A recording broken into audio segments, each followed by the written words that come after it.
William Shakespeare est probablement le génie le plus inconnu que le monde de la littérature a produit. On ne sait très peu de choses de lui, on ne connaît pas sa date de naissance déjà, on connaît sa date de baptême, le 26 avril 1564, donc on suppose qu'il était né un tout petit peu avant.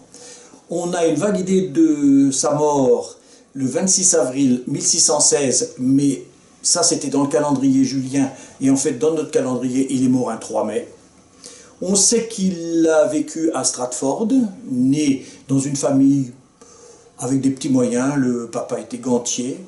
Il a fait ensuite des études très secondaires à la Grammar School de Stratford toujours. À 17 ans, il met enceinte une dame qui avait 9 ans de plus que lui, donc il l'épouse très vite. En 2 ans, il lui fait 3 enfants. Il faut dire qu'il y avait des jumeaux aussi dans le lot. Et puis d'un seul coup, il disparaît. Il disparaît. On ne sait plus où il est. Ni à Stratford, ni nulle part. Et il réapparaît au début des années 1590 à Londres. Et là, pendant 20 ans, il va produire 40 pièces. Et il va être l'auteur le plus prolifique et le plus extraordinaire, le plus populaire de la période élisabéthaine et post-élisabéthaine. Puis, à 48 ans, il se retire sur ses terres, fortune faite, et il meurt tranquillement chez lui, dans sa maison, probablement dans sa maison natale. Ça ne nous fait pas tout à fait une biographie. Alors, il a bien existé, il y a des tas de gens qui ont essayé de le faire passer pour quelqu'un d'autre. Tout ça, c'est de la pure légende, inventée à partir du 19e siècle. Il y a, à l'heure qu'il est, à peu près 80 candidats au poste de Shakespeare. Autant dire qu'ils s'annulent mutuellement. Non, Shakespeare a parfaitement existé, mais c'était un monsieur extrêmement secret. On sait très peu de choses de lui. Son portrait, par exemple, on est sûr que celui qu'on connaît n'est pas le bon. Il a été reconstitué de mémoire 7 ans après sa mort. Ça a dû être un tout petit peu bidouillé, j'imagine. Quant à ses écrits, on en a quand même, heureusement.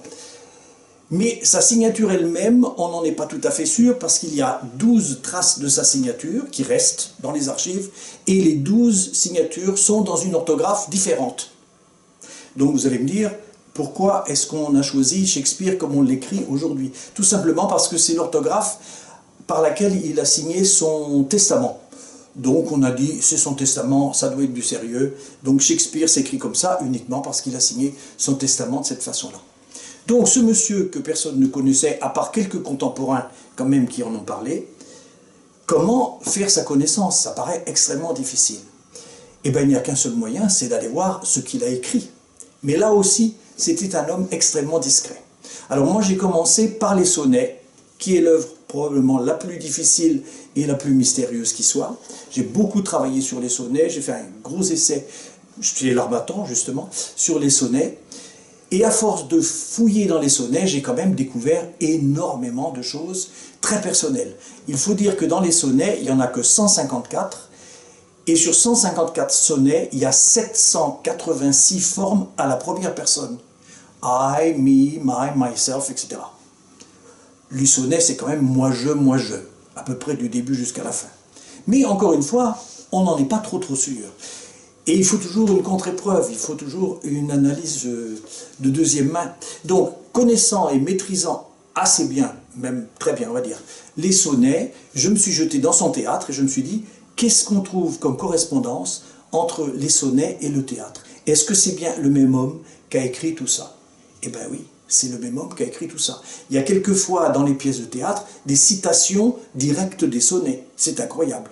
Cela dit, il n'avait pas à s'en tracasser, puisque les sonnets étaient totalement inconnus de son temps. Ils n'ont été publiés qu'à la fin de sa carrière de dramaturge. Donc il se citait allègrement. Et non seulement il y a des citations, directes ou indirectes, et puis il y a énormément de thèmes qui se retrouvent. Donc, à partir de tous ces éléments-là, j'ai réussi, j'espère, à faire une espèce de portrait robot de cet homme qui s'appelle William Shakespeare. Comment de William, cet inconnu, il est devenu le Shakespeare que l'on connaît. Alors, de ma part, ça n'est pas uniquement inventé. Lui-même donne des clés.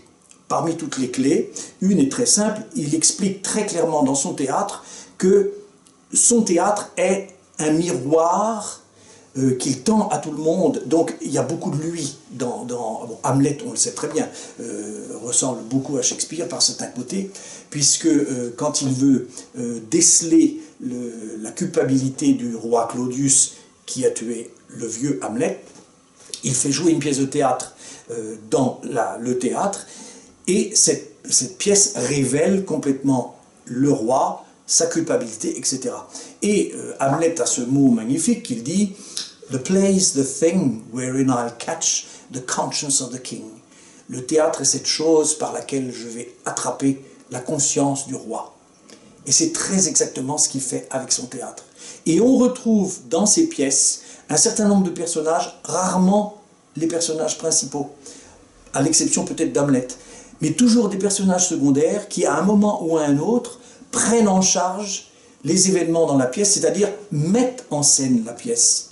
Donc si un personnage, même secondaire, met en scène la pièce, il est quand même très guidé par derrière, par le metteur en scène et l'auteur de la pièce. Et ce qui est extrêmement remarquable, c'est que beaucoup de ces personnages secondaires sont des fous, des bâtards, des femmes, beaucoup de femmes prennent en charge les mises en scène des pièces. Donc Shakespeare s'est caché derrière un certain nombre de gens, jamais tout à fait caché puisqu'on finit par le retrouver. Et c'est tout à fait révélateur. Le dernier, le grand personnage magnifique dans lequel on pense qu'il peut s'incarner complètement, c'est le dernier, Prospero. Il faut dire qu'avant, il en a inventé 1223 des personnages pour son théâtre, sur 40 pièces. Il y a des pièces jusqu'à 70 personnages.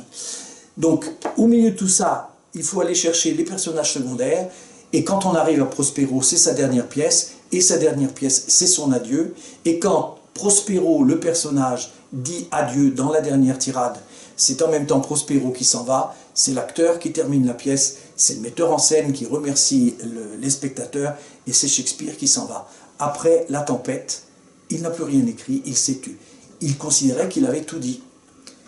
Mais il a tout dit avec des tas de petits détails à aller chercher, ce que j'ai essayé de faire de mon mieux, et moyennant quoi, j'ai rencontré une personne qui s'appelle Shakespeare et qui est absolument passionnante.